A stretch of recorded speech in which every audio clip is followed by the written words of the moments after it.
You are listening to Bootstrap Farmer Radio.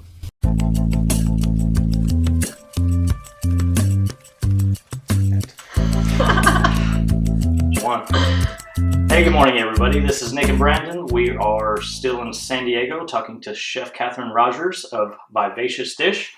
Good morning. Thank you for allowing us to come into your home and chat you up for a little bit. Thanks for having me. I'm glad to be here. This was one of those times, it was odd because we talked about it when we first met, but I'd followed you on Instagram for a while, and then I ran into you at a conference, and there's that weird thing where you recognize somebody off Instagram and go, "Hey, are you Chef Kathryn?" And go, "Yeah, why the hell are you talking to me?" But that was not your reaction, but it's strange getting recognized. It is. That's been interesting of recent. I feel like, well, the business has been around for a couple of years now in its current form, and yeah, it started to happen more recently. So it's a combination of being a little bit weirded out and also flattered. Like, so, oh, that's cool. Are you a foodie or just some weird dude on the street? Right, exactly. Well, it could be anything, but I'm glad we connected. Yeah. So. Well, it was a good, safe place at the conference. Yeah, exactly. So I felt like I wasn't intruding. Like mines, for sure. Yeah. So give us the lowdown. What's the Vivacious Dish all about? Sure. So Vivacious Dish is my business. It's really a platform for connecting people to their food system, to the local food system. So we offer private chef services, catering, and then a new line of locally and sustainably sourced dessert products to, again, just give people opportunities to eat delicious things, to eat beautiful things. There's an aesthetic component, but also working in close partnership with local farmers and farmers around the world that are helping to create healthier environments and just better opportunities for people to eat well and to take care of themselves in the process. I like the way you said that.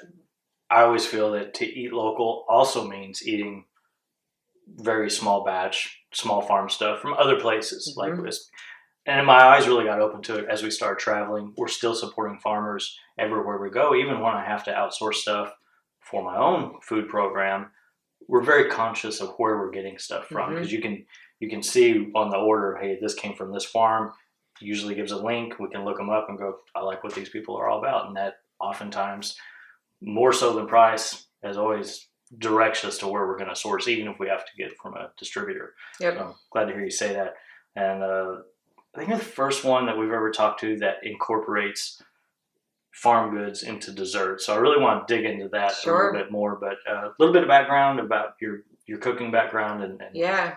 So cooking has been part of my life literally forever. Some of my earliest moments were in the kitchen in different ways with my mom. My mom was an avid cook, and just kind of sharing space with her. She's also very health conscious, so that was kind of infused in the way that I approach cooking as well, just really being curious and interested about ways to create things in new and different ways to help support kind of optimum health and wellness for different people. So what the result of that has been is, especially kind of in the current marketplace, is doing a lot of gluten-free style stuff. That's a way that I eat myself, and in large part, a lot of the recipes and things that I've created were because of things that I was like, well, I'm not eating gluten, but I would really love to be able to have, a stuffed pepper or some specialty cake or dessert and to have it taste really good. Because in the specialty foods category, I mean, there's a lot of stuff that it's like, oh, it checks all the boxes from ingredients, or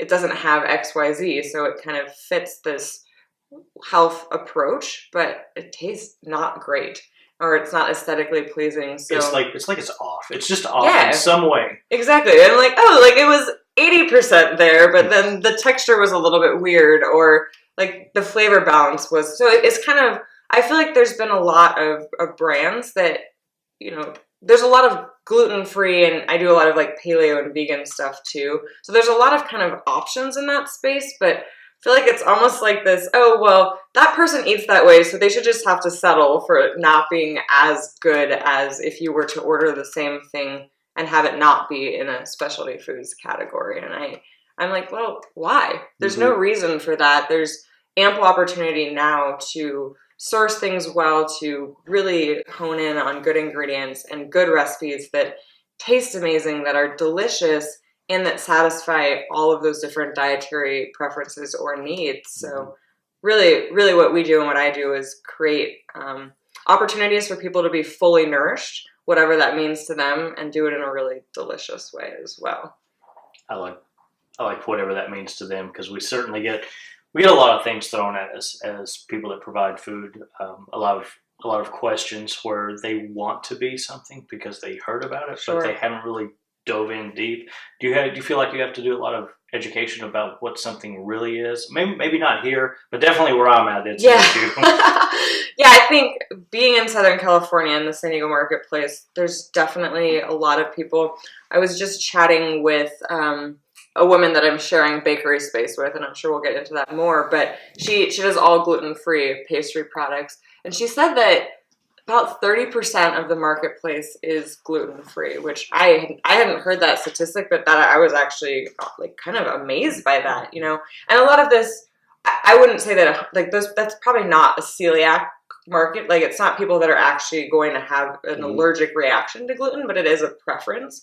And yeah, so here in San Diego, there's definitely an education, and there's people that don't follow like a gluten-free lifestyle that taste the product and they're like, oh, this is really good. Tell me more about it. Mm-hmm. So the way that I frame that conversation is more around like, well, here's all the cool ingredients in it, and you know, this is organic or whatever, it's naturally sweetened. So I kind of talk about that, but I kind of close with the fact, oh, and by the way, it's also gluten-free, but that's not what I lead with. So it's more just kind of gauging who the audience is. But for people that eat that way and want to eat, whether that's paleo, vegan, or gluten-free, they find you, right? It's a small enough marketplace still, even with a lot of options, that if there's someone that's making something that's really good in that category, the people that are looking for that definitely have their eyes open and are aware. And it's a growing marketplace, especially like the paleo marketplace, right? So paleo meaning that don't use any refined sugars, everything's sweetened with honey and maple syrup or fruit.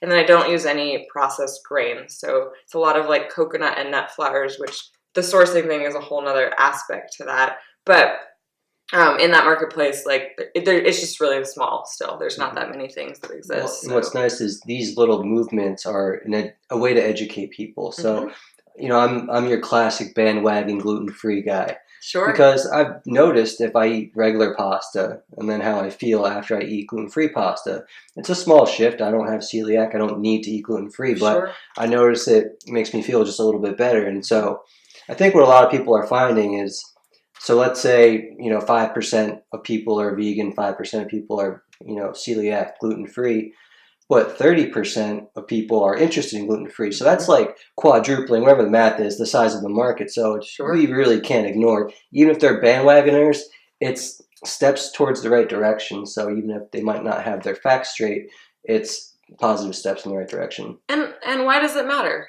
Right. I think, like, why does it matter if it's because you're celiac or because you think it's an interesting trend or because you notice that you feel better when you eat it? Like, I am a big proponent for choice and conscious choice, meaning that, like, whatever I'm feeling in that moment in time, and if this choice feels better to me, especially around eating, there's empowerment in that. There's empowerment in the opportunity to choose, and I believe that everyone should get to choose something delicious if they're going to choose to eat something, you know? So there's like a whole generation of people that, I'm 30 years old, grew up with cans and microwaves. I don't know if a lot of people at my age have truly seen the other side of what healthy eating looks like and feels like. And so these little things that are happening is little exposures. Like I'm saying, I feel a little better after eating pasta. So if you can show someone the light, then they stop worrying about their macaroni and cheese doesn't taste like crap because it doesn't have all that shit in it. They kind of get over that and past that. And the senses are kind of shifted to more of a feeling about how you feel instead of just your taste buds. Right.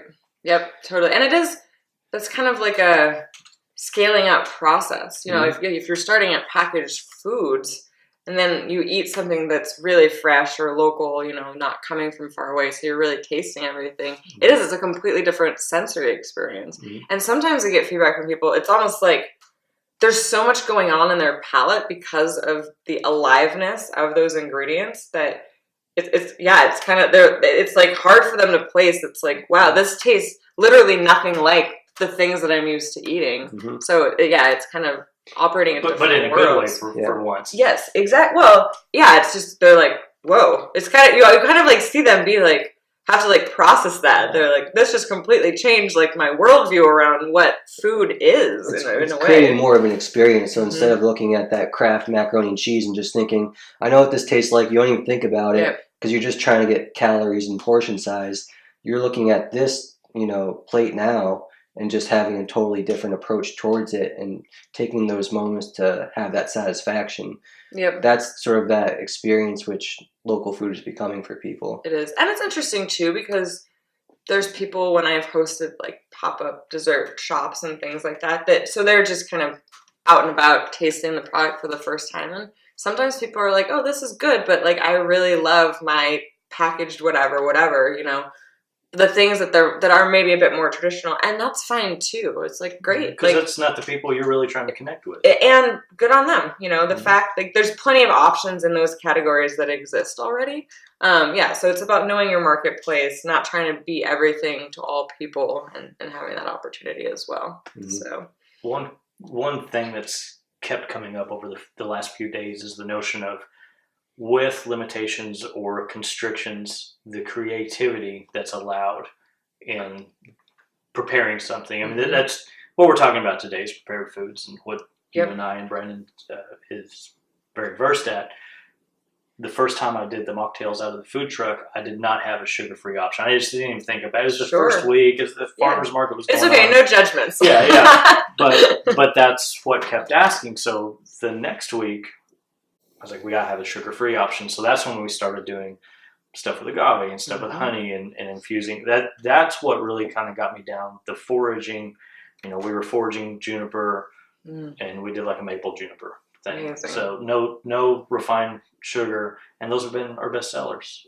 Pretty consistently. That's cool. And then it's also really enhanced, as the flavor profiles of all this stuff. And we're able to do much more creative drinks. It's something I feel better about. The customers for sure feel better about, and at least they have the option. I love that.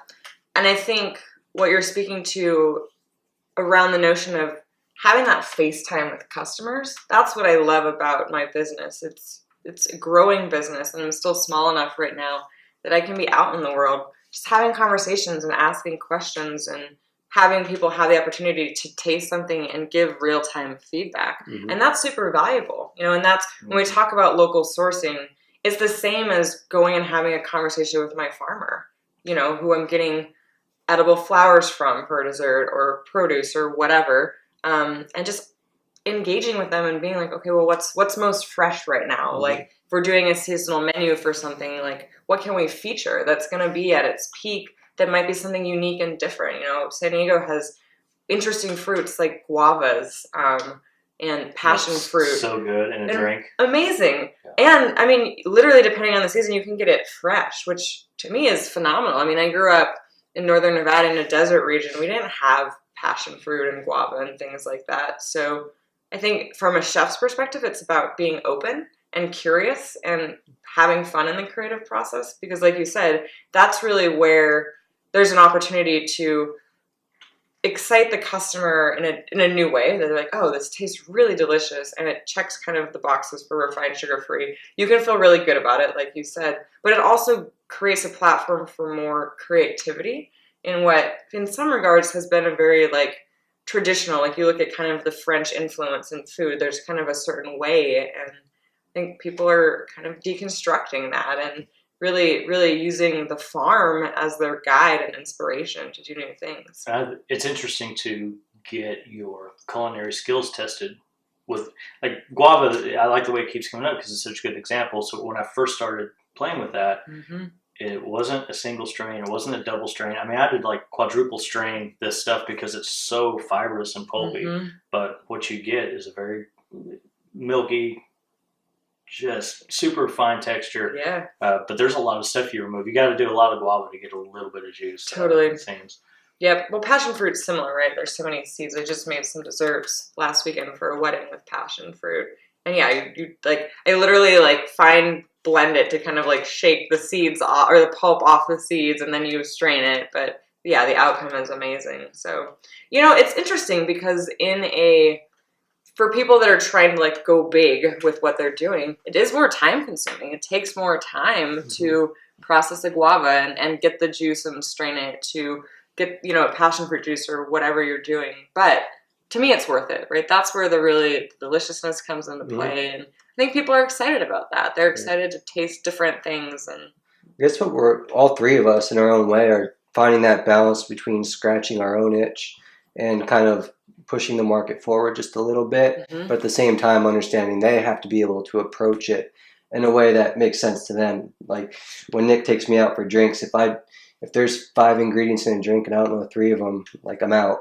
Totally. And so, I live in rural North Carolina. He's in middle of nowhere, Texas. So we have our own ideas, but sometimes we need to scale them back and make them more approachable. Yep. Sort of that more step-by-step approach that we were talking about earlier. Yeah, it's a good reminder.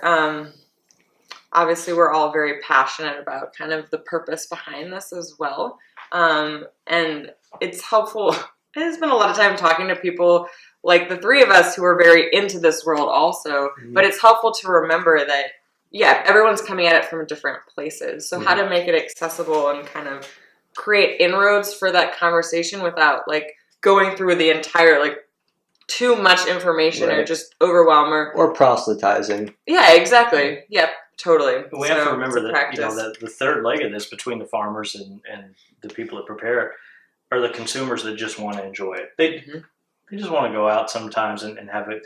They may be a little health conscious, but at the end of the day, we have this segment that very much cares in the same way we do, but they're looking at it from a whole nother world. It's something for them. It's something they do for themselves. How do we give them the experience that they want that satisfies the needs of everybody involved? Exactly. Has to keep their kids happy while doing so. Yep. Totally. It's that's what's on their mind, not necessarily where exactly how is this grown. It's sort of a priority list, and if the more we can fill, that's great. But there's going to be certain things at the top of that priority list, like convenience and is there something for the kids to eat. Yep.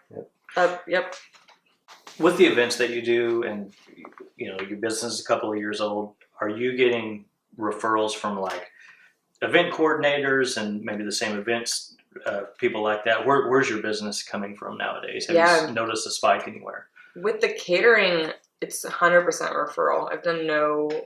I'm private chefing actually. I've done no marketing around that. Originally I was doing a lot of community events, so cooking classes and just being out in the world. And it was kind of, for any startup, right? You're kind of out talking to people, and the first 6 months, oh my God, you'd have 3 people show up at a cooking class, and it's why am I even doing this, right? We feel your pain. Yeah, but even when people didn't show up, everyone was paying attention, and you don't realize that because of we're so social media connected.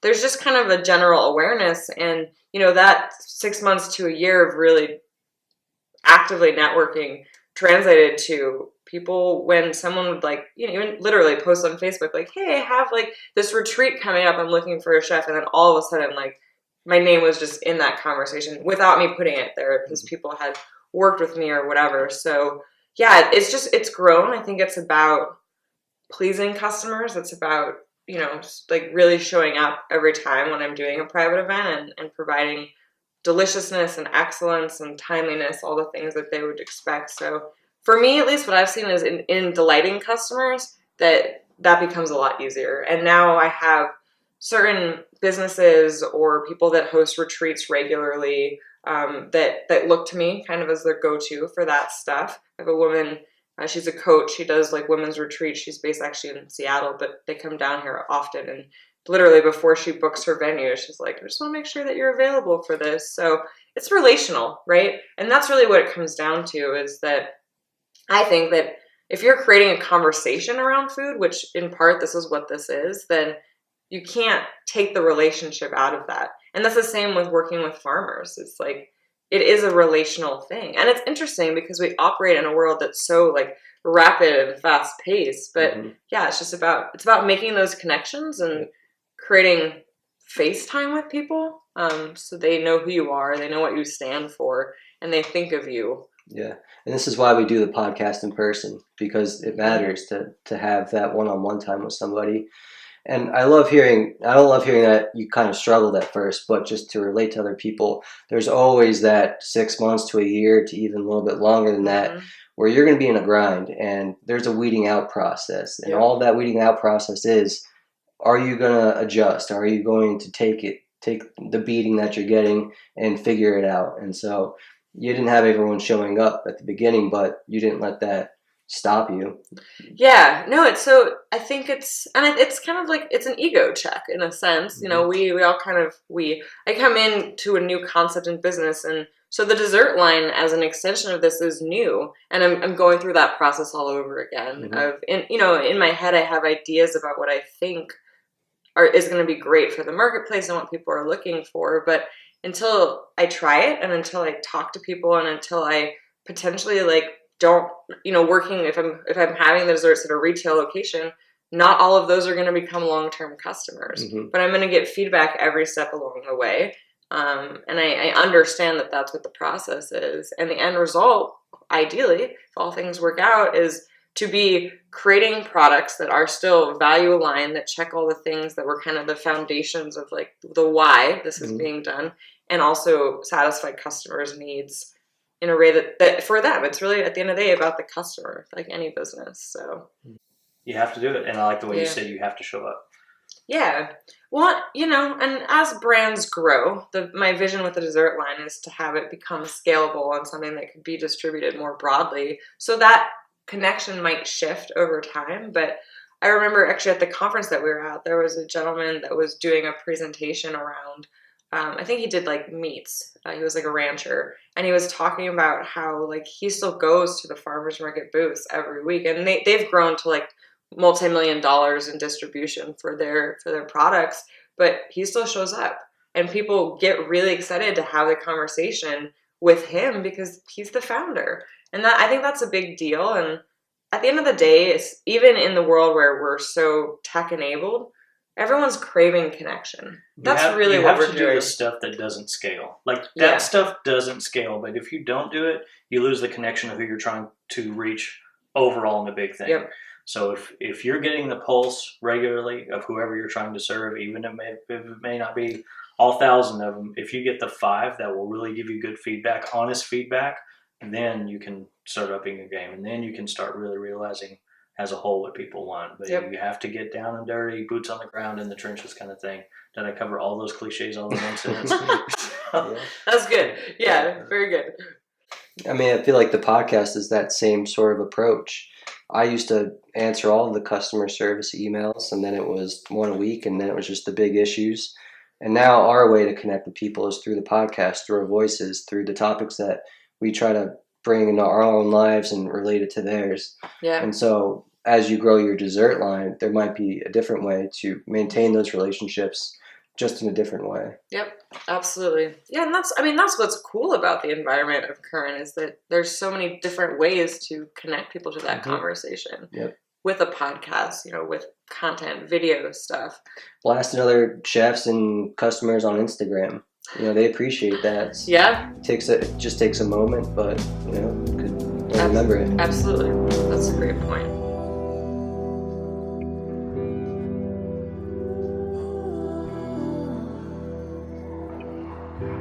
So when it comes to sourcing your ingredients, I know farmers markets are very important to you. Working with farmers is important.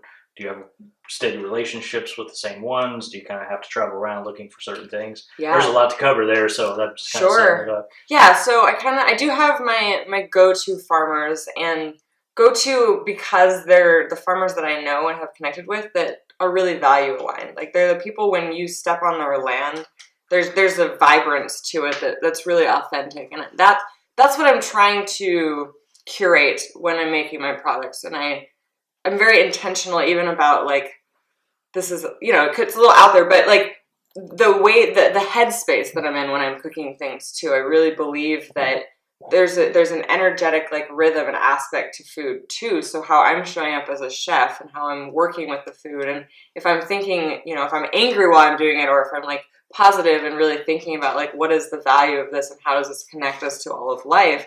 I think those flavors matter. I think people on some level, because it's a sensory experience, can taste that. Even they can't pinpoint it, but literally I have people say to me, wow, like I really can taste the love in this food. And if you make something in a rush or in the weeds, it comes different. through. Yep. Completely.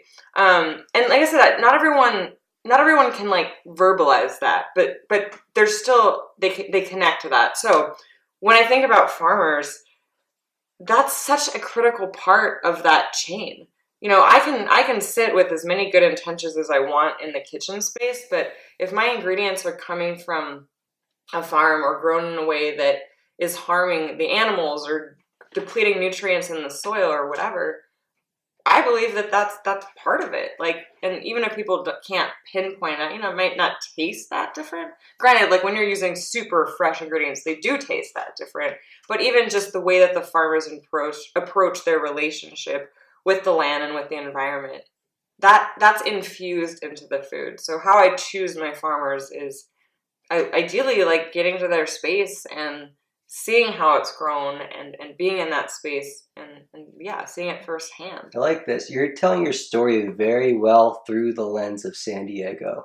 There's another way that an Idaho farmer would say this, but that's okay. Like, you're putting a lot of intentionality behind how you tell your story and how that connection is being made, because that's everything. I mean, that's why this is important. Like, all that stuff matters, because if they're just walking down the street and they have, you know, two choices, the story behind one and the other, there's going to be a difference in taste, of course. Sure. But to take that to another level, that story is what's going to fill that gap. That's true. Well, you know, using a term borrowed from winemaking, it's like, it's about terroir.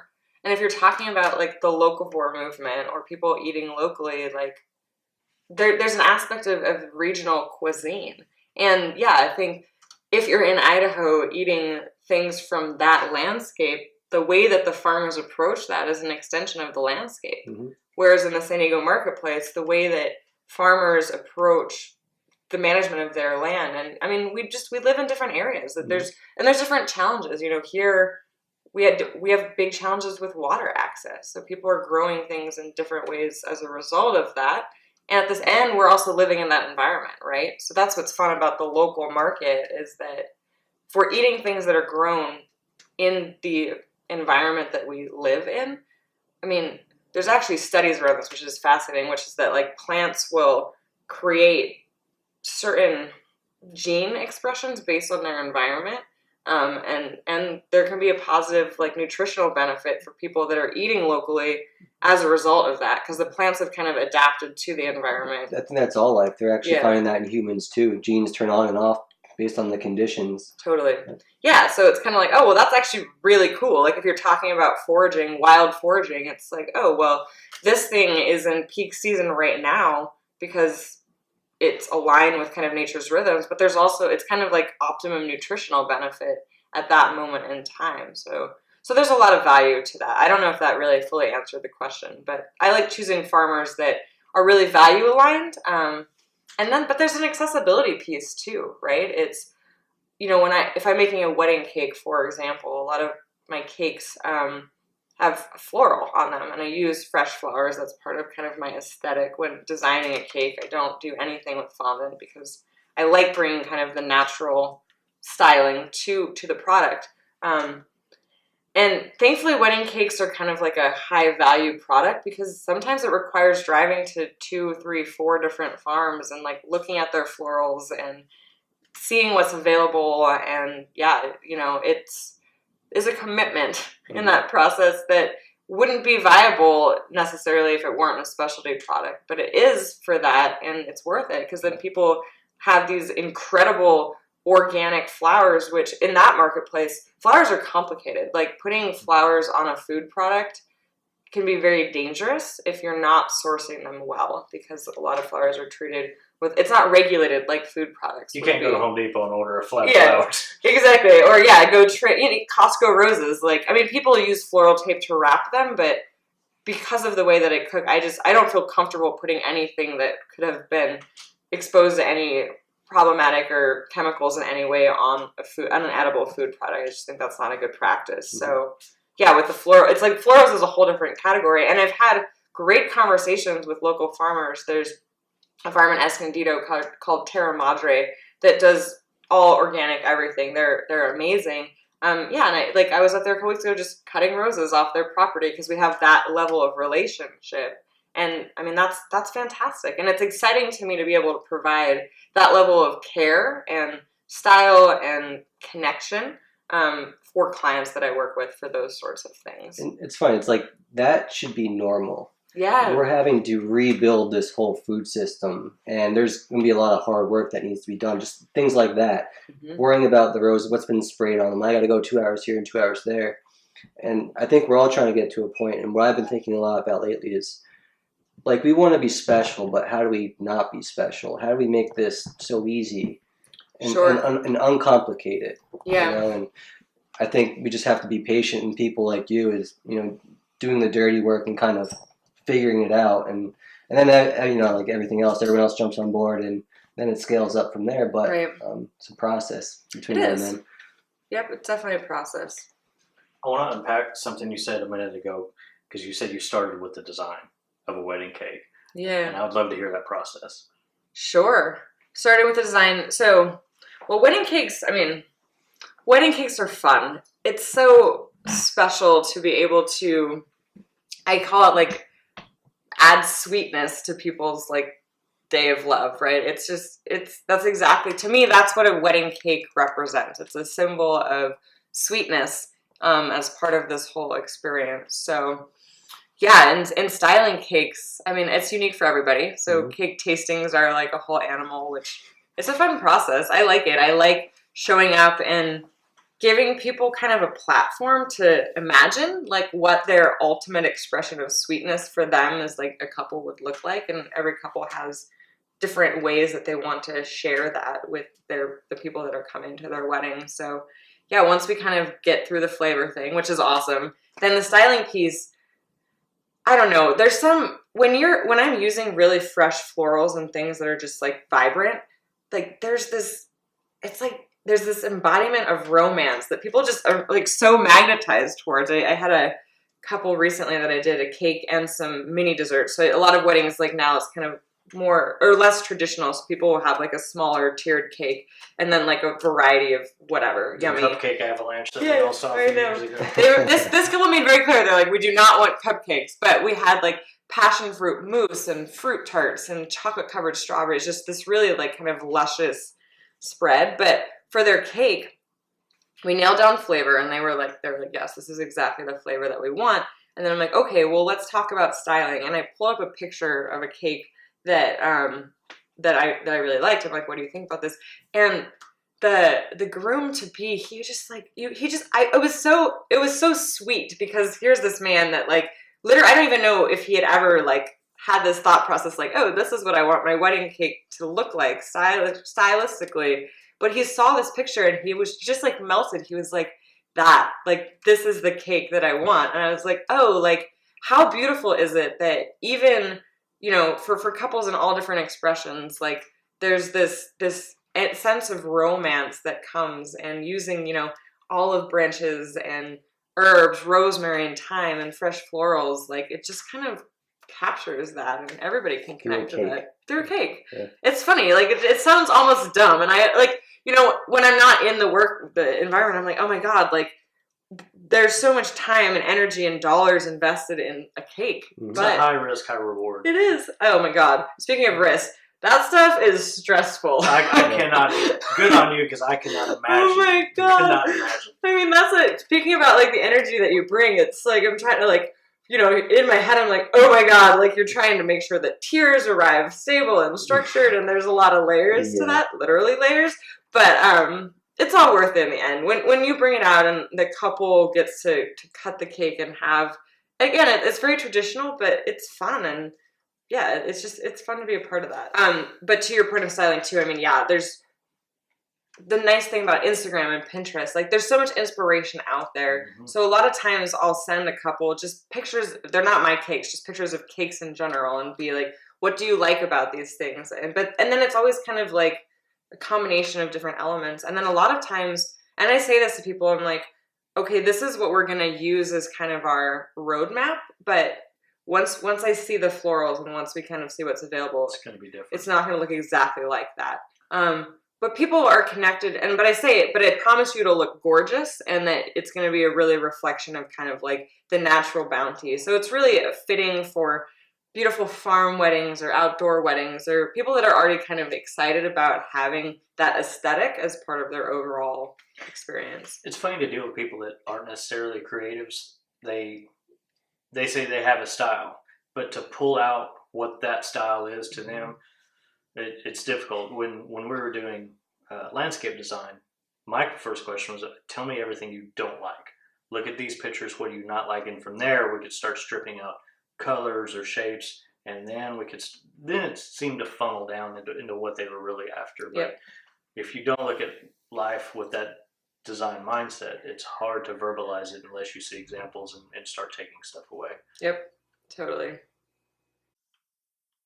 What have you seen or been exposed to while working with other people, working with other restaurant groups or event coordinators, or working with other farms? And I want to lean in to the farm aspect, especially if they're doing anything beyond just the farming stuff like we're doing with added value or events or anything like that.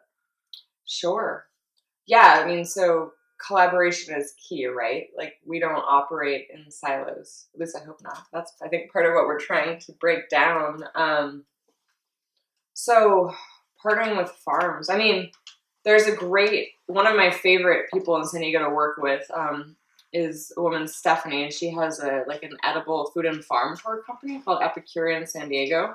And she is taking visitors on private tours of artisan makers and farmers locally, and then curating beautiful meals as part of that experience. So I partnered up with her where we literally go on a farm tour with the farmer, and they're harvesting arugula or lettuce for the salad that then they bring back into the kitchen, and that I will make, a gorgeous salad with, and then we'll have other food. But it's so fun. While the tour's going on?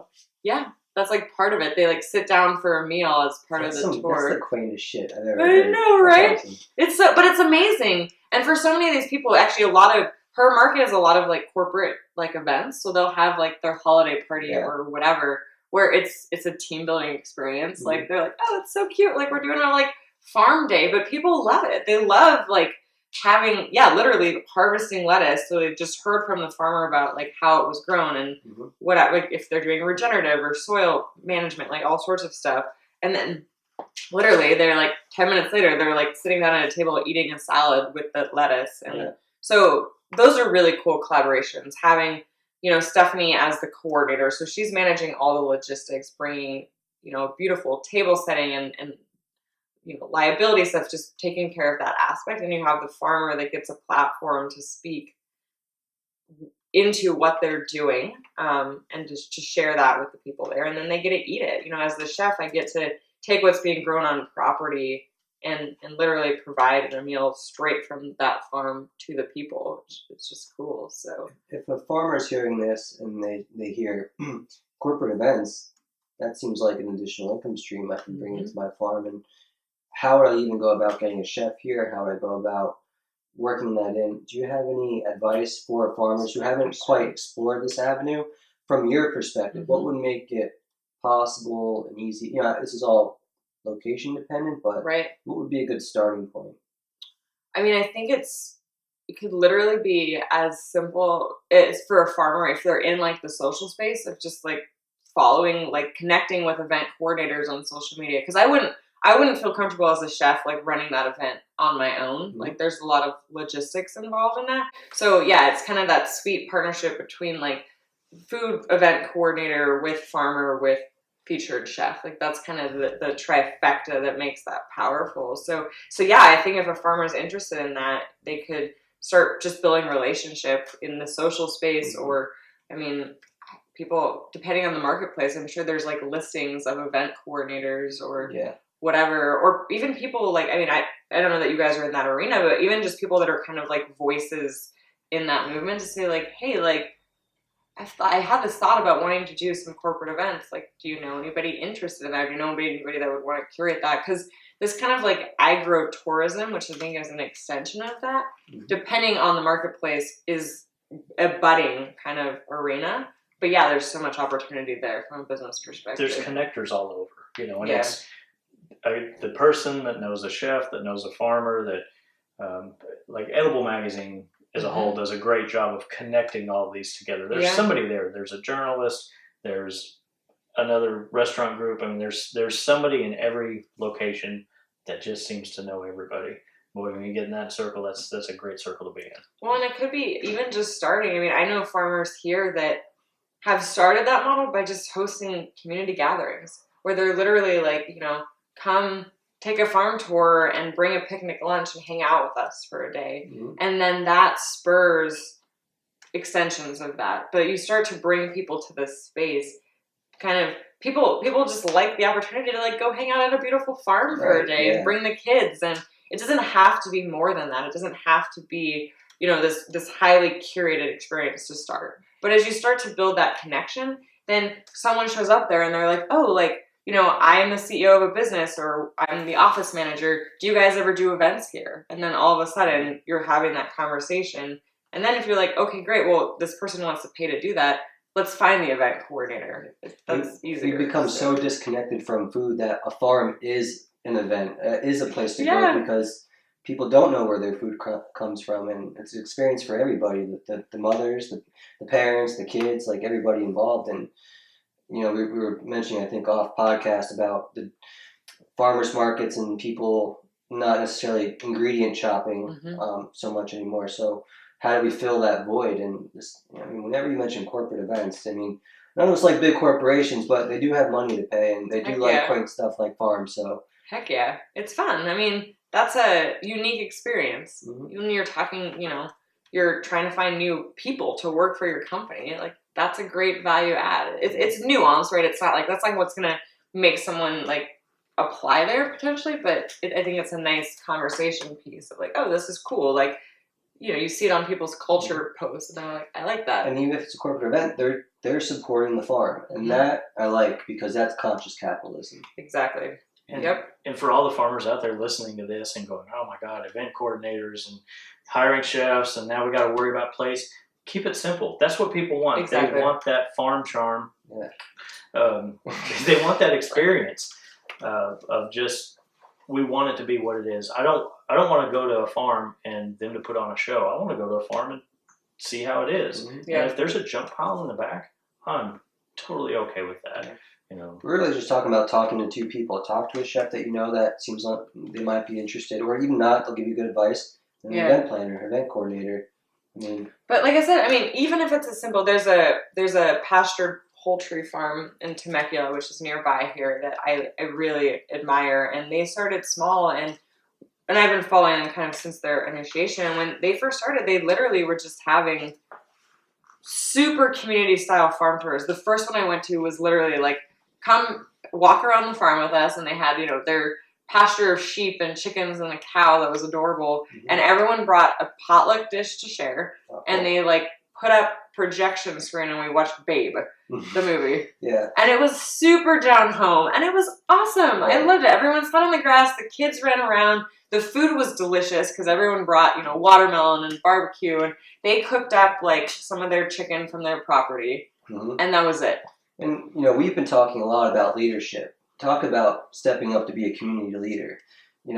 We can easily put farmers on a pedestal and because they're doing the work that needs to be done in great work.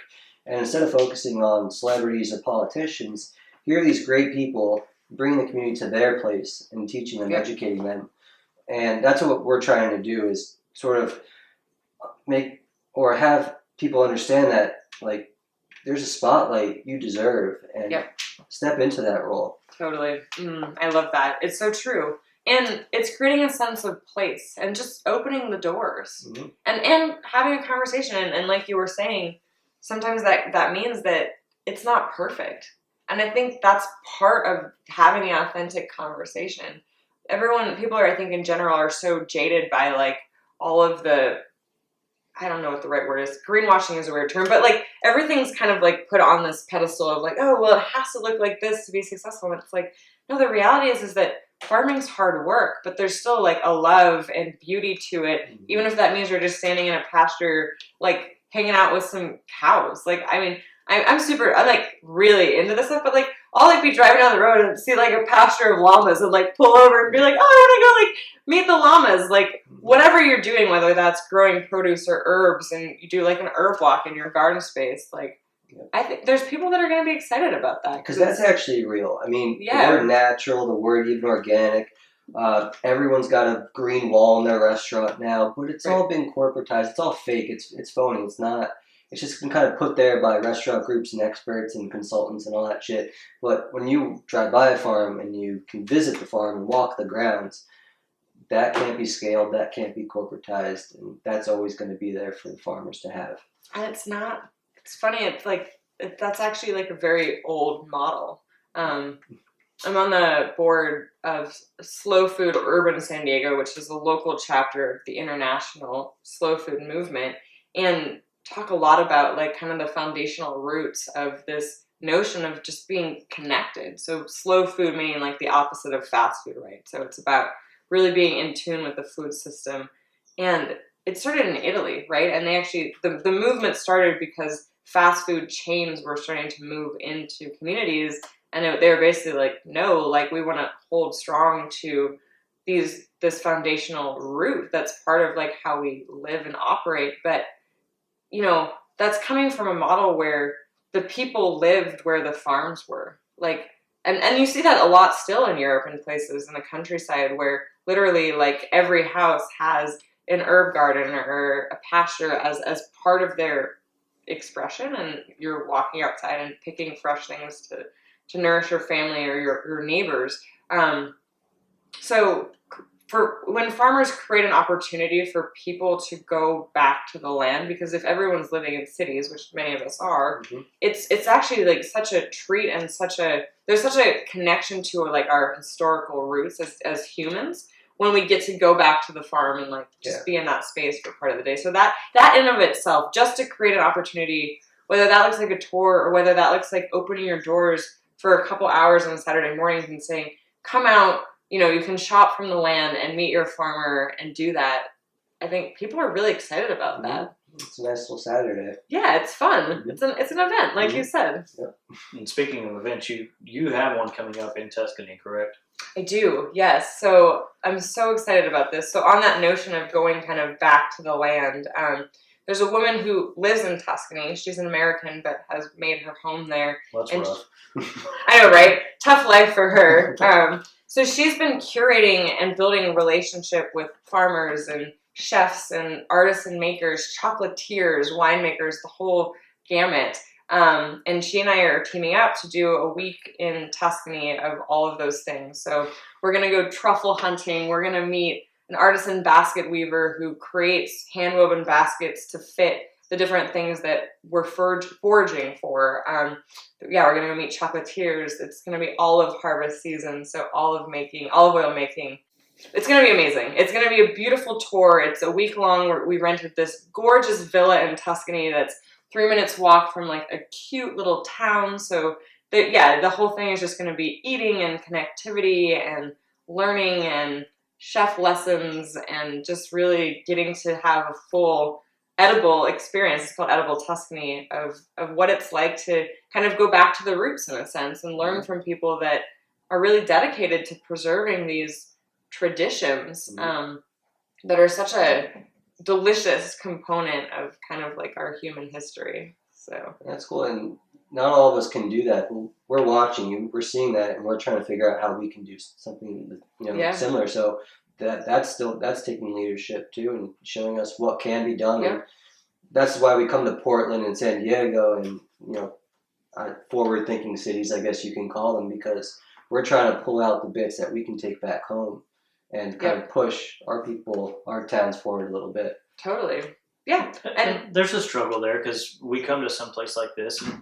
Brandon and I are very, very rural where we're at. So to bring a guava drink or to bring a Thai bowl to North Carolina, there's people that are there that are willing to accept that and they've had it before and miss it and glad it's there. But then there's a large percentage of the population to be like, where's the chicken fried steak? What's up? We're talking, it goes back to that 6% and that Sure. 30%. Yeah. We got to find a way to hit that 30% and kind of like bring them along with us a little bit. Do you feel like, so obviously, like, yes, I operate in a different marketplace. I've been in Southern California for going on 14 years now. So my perspective is for sure biased based upon the landscape here. Do you feel like that people, when making purchase decisions in your marketplaces, do they pay attention to aesthetic or like something that looks delicious? Is that a factor of consideration? So this is the thing. They do not go out seeking it. They don't expect it. So when they get it, they're blown away. Yeah. So being slightly ahead of the curve, having experience through travel, through research, through just doing the things I like to do. Like the food for me always has to be very presentable. Sure. If not, it's not worth having.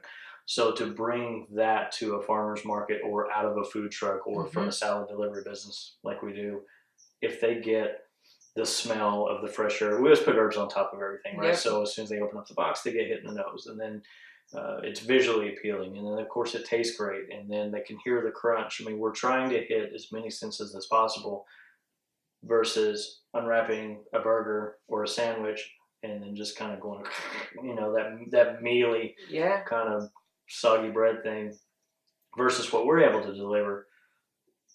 It's a lot of work, as you know, to keep that consistency that high and that food quality that high year round. Sure. But now it's expected. Yeah. We've made it okay to expect more out of the food, and that's the goal. That's really cool. Yeah, you're moving the needle for sure.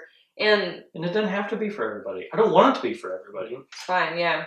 Yeah, well, and it's for everyone in different contexts, too. Maybe that's not how they choose to eat every day, but maybe they're out in a place where there's a food truck there and, they see you hand a beautiful cocktail or a beverage to someone and then they're walking around with it. I mean, this happens at the farmer's market. There's a booth that makes these, like, beautiful, like, vegetable juice medley things and they put, like, gorgeous adornments on them and people walk around and everyone's like, where did you get that, right? So there is kind of this aspect of, like, we eat first with our eyes, right? So whether that's, maybe that's investing in some beautiful photos either of a farm space or of the food that you're making so people can see it. Like, again, with social media and everything, there's an opportunity. Even just printing a menu card and people can, like, see what the options are. Well, we were talking to the Intense team the other day, and they're looking at hashtags on Instagram about their own markets. What are people taking pictures of? Yep. And there's clear winners, like what people are taking pictures of. It's like the colorful stuff, the stuff that's presented well. And people see that. They go to the market the next week if they don't see you carrying it around. And right. I mean, that's how you distinguish yourself. Yeah, exactly. Yep. So I think that, more than anything, like, and I mean, anybody with the equipment, I mean, you could take, like, an iPhone or a smartphone and take really pretty nice photos. Mm-hmm. Or, again, have your customers take photos. If that's not your forte, if someone's out in your space or at your farmer's market or snapping, say, like, hey, can you text that to me? Yeah. And use those visuals. Like, it doesn't have to be... Just a simple ask. Like, hey, can you send and that they'll be excited. Can you tag us, please? Yeah. Like, or, like, hey, if you send me that photo, I'd be happy to, like, mention you in it. Like, there's plenty of people that are, like, they'd be really excited about that. And then you're working together. So, we've trained our clients at the farmer's market. Our menu sign, it says brag and tag at Paris Victory Gardens and then the hashtag we want them to use. So later on that day, we can go search that hashtag. Boom, we have all that stuff without even having to ask for it. Yep. It's there. And I know very few people, unless they're professional photographers, and even if they are, that if they've posted a visual on social media, that would say no when asked, like, is it cool for us to reshare this? Most people are really excited. They're like, absolutely, like, that's awesome. So yeah, that's smart. It's easy that way for sure. So back to sourcing, doing desserts, doing the things that you and I do. We certainly can't get it all local. We certainly can't grow it all ourselves. You and I both have to source from additional places. Mm-hmm. I specifically have to get nuts. I have to get different sweeteners, base ingredients for dressings like olive oil. There's no olive oil orchard on our farm. Sure. Vinegars, different spices, things like that. What's your approach on that, and what have you seen work, and what's worked for you? Yeah. it's a unique challenge, like we were talking about a bit before with the desserts, especially specialty desserts. I use a lot of coconut products. I use cashews. I use chocolate, which, yeah, like you said, they're not grown locally in San Diego, and they're core elements in making the desserts function properly. And people want local, but they're not giving up their chocolate. Yeah, exactly. Yeah, I mean, that's a good, that'd be a tough sell. But no, but to that point, so I think it's still about story, and that's really what I've been working to cultivate is as I'm curating ingredients, even things coming from further away, there's still an opportunity for building relationship and asking questions with distributors and saying like, hey, like, where does this come from? Like, I genuinely want to know, like, how are you sourcing things? And there's some cool distribution companies that are really focused on that. There's a company a brand called the Coconut Collective, and they do that work for you. They actually the guys who curate the products literally travel around the world and meet the farmers, and they're starting to curate the content to tell those stories. So for someone like me who has customers that care about that, that's amazing because I can then take that story and share it on my website about that. And sometimes that's just not possible. So then sometimes it is about labels and certification. It's like, okay, well, if I don't know exactly where the chocolate came from, I can at least look towards organic and fair trade and trust the standards within those, that it's going to be better than just kind of like your generic. So that's helpful too. And sometimes it's about connection. There's a woman actually at the farmer's market here that does coffee, and she hand roasts each batch of beans. And she's super dedicated to sourcing. So there's a coffee that I use in some of my chocolate cakes because a lot of them have coffee in them. It's called Spectacle Bear. And the reason it's called Spectacle Bear is that it's a woman-owned coffee farm in Central America that works to help to repopulate spectacle bear. It's a certain type of bear that lives in that area, populations. Cool. So they actually are trying to encourage more bears to live in harmony with their coffees because the bears running through the coffee fields help to pollinate the beans.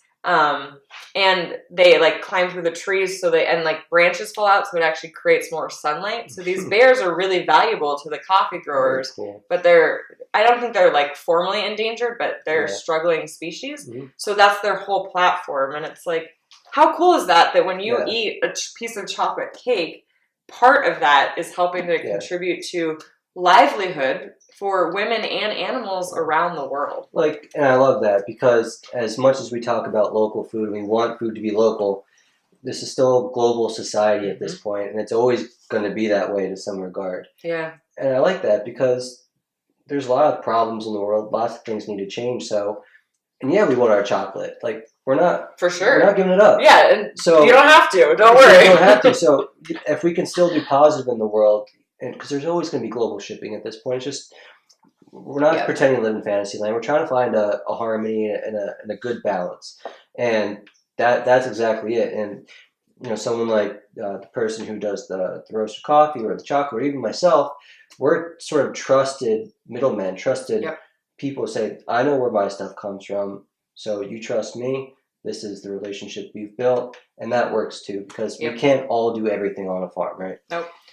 Yeah, and I think there's two really cool parts of that. One is that living in a way that not only can I help to stimulate, the local ecosystem by sourcing locally where possible, but why not, on the same extension, use the products that are being made and that people are buying to stimulate local economies around the world. Mm-hmm. That to me is actually amazing. How cool is it to use the power of my purchasing dollar as the maker, but also the customer's purchasing dollar to say, I'm having an impact, in tiny rural farming communities worldwide. That's actually incredible. I'm like, wow, look at what we can do just in our food. That's cool.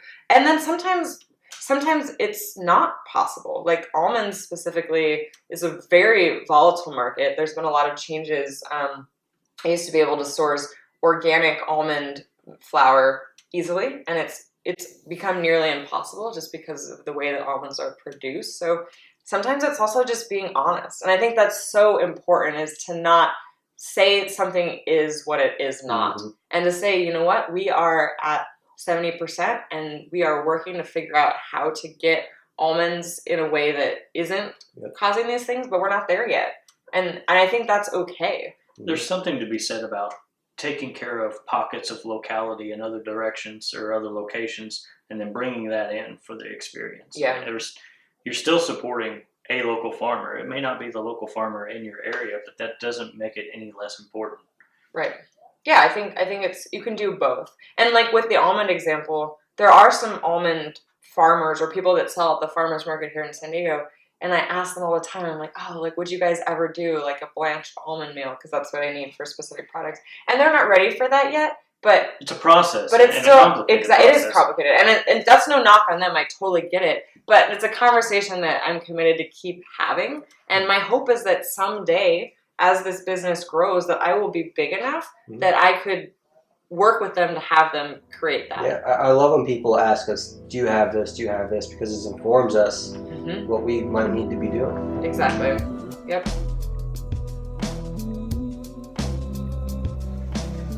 So can you give everybody out there, because we all have bad days, great days. Is there a time that you really looked at everything and goes, this is so hard, why am I doing this? Yeah, we've had a couple. I was doing a pop-up dinner series over the course of a year in collaboration with another chef, and we had tons of co-creators. It was like the full sensory experience. So we had like yoga and food, and it was a really beautiful offering. We were really excited about it. And we had done 3, and then we were closing the year. So they were with each change of the seasons, and we had our summer event planned, and, you know, tons of legwork and getting ingredient lists and all of this stuff. And we hustled to promote it, and we were like, I think 3 days from the event, and we had sold like no tickets. And it was like, I mean, whatever, we can blame all sorts of things. At the end of the day, we weren't able to get the sales that we needed. And so we had to cancel the event. And that's like such a bummer. It's a hard phone call to make. Yeah, for everybody, right? Because you're calling the event space, you're calling your farmer who's been excited to be featured there, you're calling all of your collaborators. So it's a hard call to make, because at some point it's like, well, we want us to be able to offer this to the community, but it just, yeah.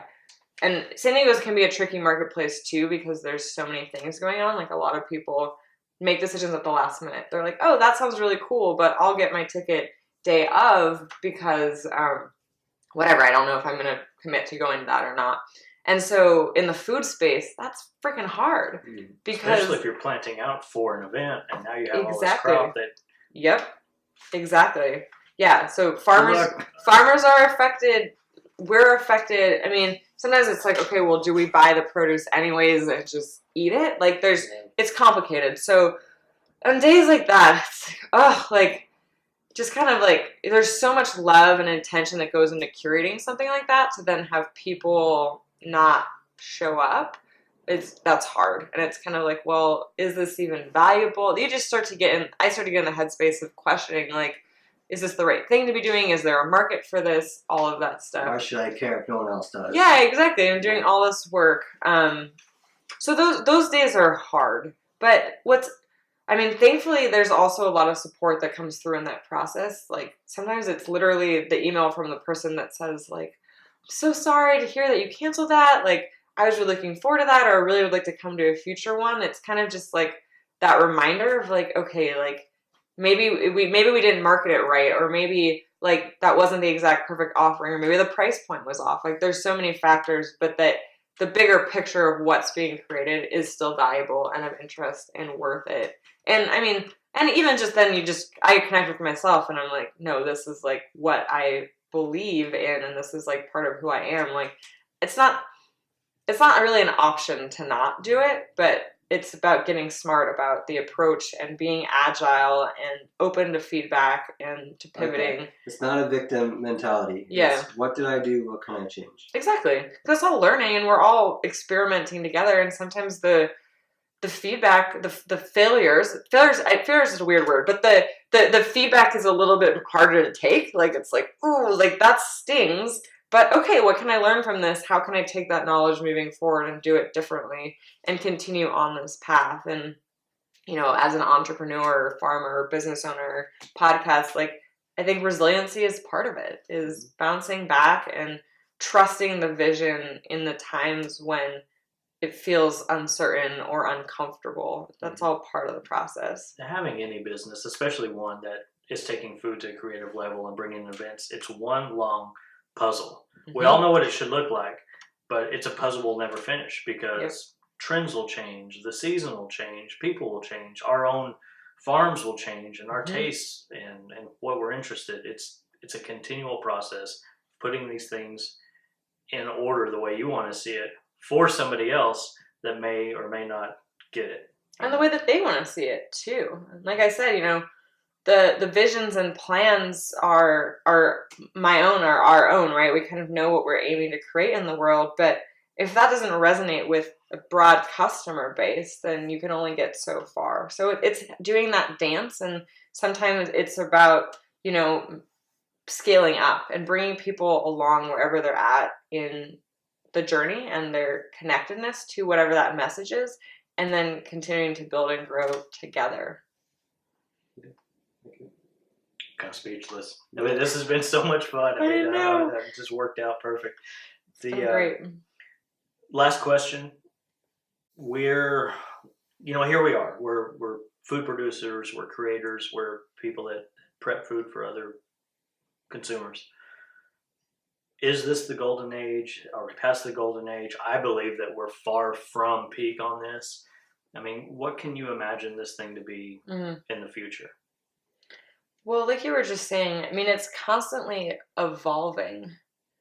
I think that we're coming kind of to a resurgence of reclaiming like more of kind of like the old school values around food and connectedness to the land. And I mean, you're seeing this, there's trends towards, younger people wanting to move back into like rural areas, and like homesteading is like so trendy right now. Like there's a collective desire to be more in tune with the land and in an individual and community level. I mean, there's also like, we were talking about agritourism is spouting up. There's the whole movement. I was just reading an article about like millennial families that are building, I think they're like agri-hoods, like communities centered around like having shared food growing space. I know all the terms are like, they're hilarious, but I'm like, wow, like look at what's happening. Yeah, make it trendy. Like if you need to put a buzzword as part of it, cool. Like that's any fine. Movement or business, a word, a T-shirt, we're off to the races. Yeah, exactly. So if you want to build your agri-hood, go for it. No, but I think that I don't know that we have another option, honestly. I think that if we do not change the way that we approach our relationship with the earth and with our bodies through food, we will continue to be chronically ill and disconnected and depressed and struggling with healthcare system. I mean, there's so many layers to this, and it's so important. So for better or worse, because of that, I think people are waking up and making different decisions and getting excited about this and craving community and connection in a very like action oriented way more than we've been, at least for a while.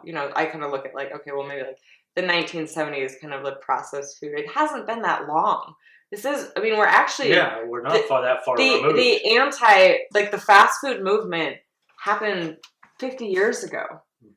And it's become kind of all-consuming, but it won't take much to tip the dial the other direction. And we are up against, big things and some kind of entrenched entities. But I don't know, when we vote with our dollars, like, there's a lot of power in that. Like, corporations even, they can't deny how we spend our dollars. So I'm really hopeful. I think the future is bright. I think that as we continue to do this work, we as individuals, but we as a collective as well, continue to do this work and just connect and engage and make different choices. I think there's a lot of potential, and I think we can like help heal the land. Like, and this goes into more of like the regenerative aspect and soil management, but there's ways to grow food that nourish us and that help to do all sorts of really positive things in the bigger ecosystem. So there's synergies between mind, body, and spirit. And all that. Exactly. And speaking about how little of a time that was, we still have people living that remember those times, but we're losing them every day. Yeah. So if I had to give any call to action from this, is to go find somebody that remembers pre-boxed meals, that remember how to cook. For God's sakes, I mean, we're dealing with people that just don't know how to cook anymore in a big segment. And even if you can't find that person directly, like, look for a family recipe. I have a box of, actually it's at my parents' house, but they have a box of recipes for my great-grandmother, who is a phenomenal pastry chef. And you get the way that she wrote the recipes captures, like, not just the ingredients, but the rhythm of how she moved in the kitchen space. And when I follow those instructions, like, literally my whole being is, like, reconnected to that. And, like, when we do that, that is a reclamation. When we choose to, even just to cook a meal, like, for some, and this is something that anybody can do, and to think about, like, maybe it's cooking a meal that your mom used to make that was, like, comfort food for you, and just learning how to do that, if that's something you've never made before, it's undeniable. You can't forget the history and the, like, body and soul connection to the roots of that food. And when we do that, like, we can't not remember. And you can't, I think it's impossible for any human, because it's such a visceral thing, to go through that practice, or to curate a meal, or to visit a farm and not have a spark of connectivity and remembering that then can be fuel for, like, a completely different approach to being in the world. And it's possible for everybody. So, well, just as a reminder to everybody, I saw a picture, I followed somebody, we made a connection, and now we're sitting here because I asked and you answered. Yep. And we had an awesome conversation. And these things are possible. They're possible for us. They're possible for anybody there listening, to just reach out to somebody and have conversations like this. I've had a blast. Thank you so much for hosting us here. Me too. Thanks for having me. It's been great. Yeah. Well, we're gonna be following up. We'll be back to San Diego in a few months, and we'll have a meal. Sounds good. I know. I didn't make you guys desserts today. I feel like a real jerk. So I owe you one for next time. We got it on record of note. Yeah, exactly. We'll follow up. Thank you so much for having us again. Thank you. Hey everybody, thanks for tuning in. This podcast was brought to you by Bootstrap Farmer. We're going to leave you with a little bit of random rab, but as we do that, Chef Kathryn, where can we follow you at? Sure. So my brand is called Vivacious Dish. Easy to remember. Look it up on Facebook, Instagram, or my website, vivaciousdish.com. And I will very diligently spell that for you and leave it in the show notes. That way it's one click away. And again, thanks a lot. Cheers. Thank you.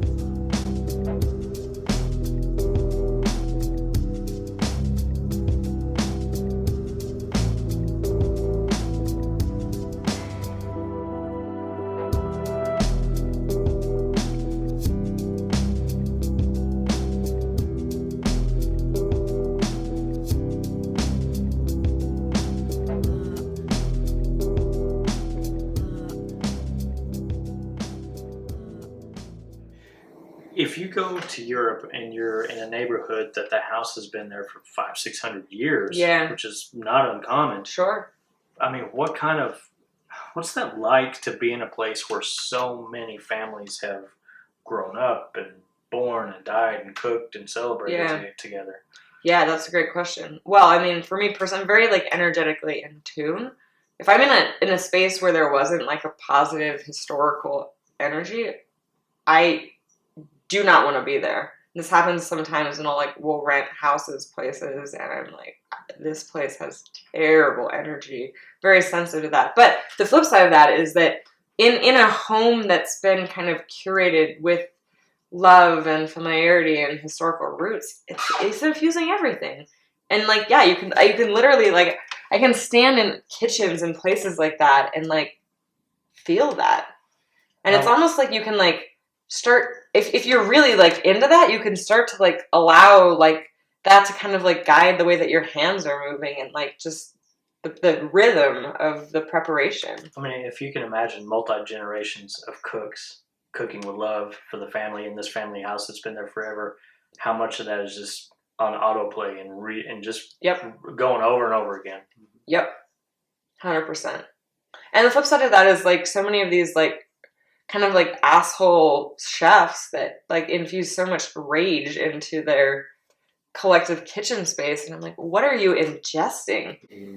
You know, it's kind of like there's like this ego that's part of like executive chef land that I'm like, I don't want to eat that shit. Like, I don't like anger. Anger feels bad to me. Like, that sucks. Like, and a lot of chefs are hard like that. They're set in their ways, and especially the chefs that I've talked to about maybe they don't want to deal with someone younger than them. They and hey, fuck you. I don't want. Right, it's not worth it. Yeah. You don't. You're like, I'm not even playing that game. No. It's interesting that that's the model from something that I believe is so like rootsy, like food, like cooking things is such like a beautiful art and practicing nourishment. Like the foundation of why people cook is the antithesis of being like an arrogant asshole.